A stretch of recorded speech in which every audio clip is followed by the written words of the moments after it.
Hello there. You know who's really good at being a ventriloquist? Not him, not me. No, I'm really bad at being a ventriloquist. So I'm just going to talk, and hopefully, by listening, maybe you'll even learn something about talking. Today, I want to explain to you some of the guidelines that the Torah gives about how to speak properly. And I don't mean by modulating your voice, and I don't mean by speaking with clear inflection and not speaking like that. What I do mean is there are certain things that it's appropriate to say and there's certain things that it's inappropriate to say, okay? Okay, yeah, there we go. You may have heard the term Lashon Hara. Lashon Hara, that means bad speech. That's a generic term that refers to all bad speech, but specifically usually talks about gossip. See, the Torah tells us not to gossip, not to talk about other people. But is that always the case? No, not really. It's only sometimes the case. So, there are two basic guidelines about Lashon Hara. First of all, Lashon Hara, saying something negative about someone is inappropriate even when it's true. Even when it's true? Yes. For example, I can say that you don't have any legs. It's true, but it's kind of hurtful. So Lashon Hara is any speech that is hurtful or negative. Those are different things, right? If I say that someone is dumb, that's negative, even if it doesn't hurt them, even if they don't hear about it.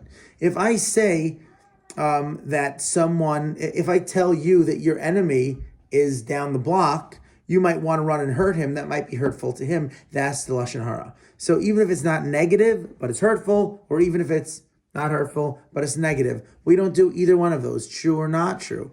If it's untrue, that's slander. That's a whole different ballgame. We call it motzi shem ra in Hebrew, motzi shem ra, spreading or putting out a bad name.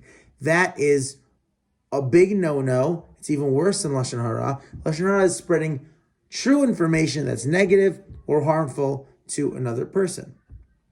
Now, what happens if it's important to spread this information because someone might get hurt otherwise? So, as an example, Mr. Giraffe, I really should have come up with a better name for you. You're about to go open your door, and I say, oh, don't open the door because that guy at the door is holding a baseball bat and he's going to attack you. Is that Lashon Hara? Well, I'm saying something negative about him. I still got to do it because you're in danger and I have to help my friend in danger. However, it's important if you're helping someone in danger and you're spreading Lashon Hara, that you have to know it's true. It can't be an exaggeration at all. And you have to make sure every detail is accurate and that you're doing it for the right reasons. If I'm just saying it because I hate the guy, because I want to start a fight, that's no good either. There's another category called rechilos. Rechilos is causing people to dislike each other. So, did you hear what Amanda said about you?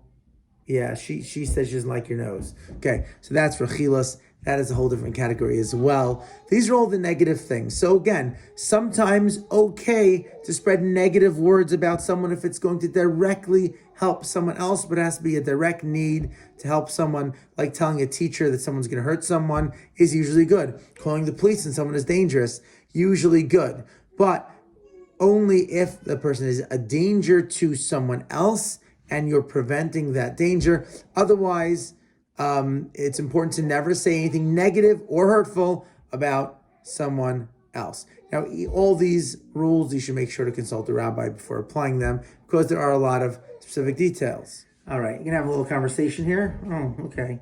So, what's your attitude toward Lashon Hara? Oh, plug something up in your mouth so you don't say anything. That is such a good idea. I like that attitude. In fact, sometimes that's why they have teeth and a mouth. The Talmud tells us that the reason we have earlobes is so we can plug up our ears to not hear Lashon Hara. If you're with a group of friends and someone's going to say some gossip, and that's pretty common, oh, I cannot believe what happened in class the other day. He said that. You know what? You can stand up for yourself and you can say, come on, guys, I don't want to do that. And if you can't, then you can go ahead and you can walk away or cover your ears because we don't talk. And according to the Torah, we don't even listen to Lashon Hara because listening in a way is just as bad. So we don't speak Lashon Hara. We don't listen to Lashon Hara. And if we have to listen and we do hear it, it's important to not believe it. What do you mean not believe it? Don't we have to pay attention to what might be fact? Yes. We have to think about what might be facts. We can't believe it for sure. We have to just suspect. So, once again, if I tell you that someone might be trying to steal from you, are you supposed to believe me? Of course I believe you. No, not really. You're supposed to suspect that it might be true and protect yourself. You can't assume for sure it is. Which is why if someone tells you something negative about someone, your attitude should be, hey, hold on a second. You're saying something negative about someone. Maybe, just maybe, what you're doing is wrong. Maybe the story you're telling isn't quite accurate. I don't know. I'm going to think about it, but I'm not going to commit that it's for sure right. So we try not to speak Lashon Hara. We try not to listen to Lashon Hara. And we try not to believe Lashon Hara. There are a few times when it's permissible, when it's okay to listen to Lashon Hara, like, as we said, someone's life is in danger, or someone's money is in danger, or you're a psychologist, or you're a teacher in the case there's someone, or a spouse, or a parent, and someone's really, really upset. You may have to listen to their story. I gotta listen. But even then, it's important not to act on that information, not to hurt someone based on that information. All right, I hope you have learned a little bit of something. Follow the link to the Kahoot so you can test how much you've learned, and have a Nagila day. Have a Nagila day. Ah, that's funny. Wow. How do you think about that line? It's incredible. I don't know. What do you think? Still no comments, huh?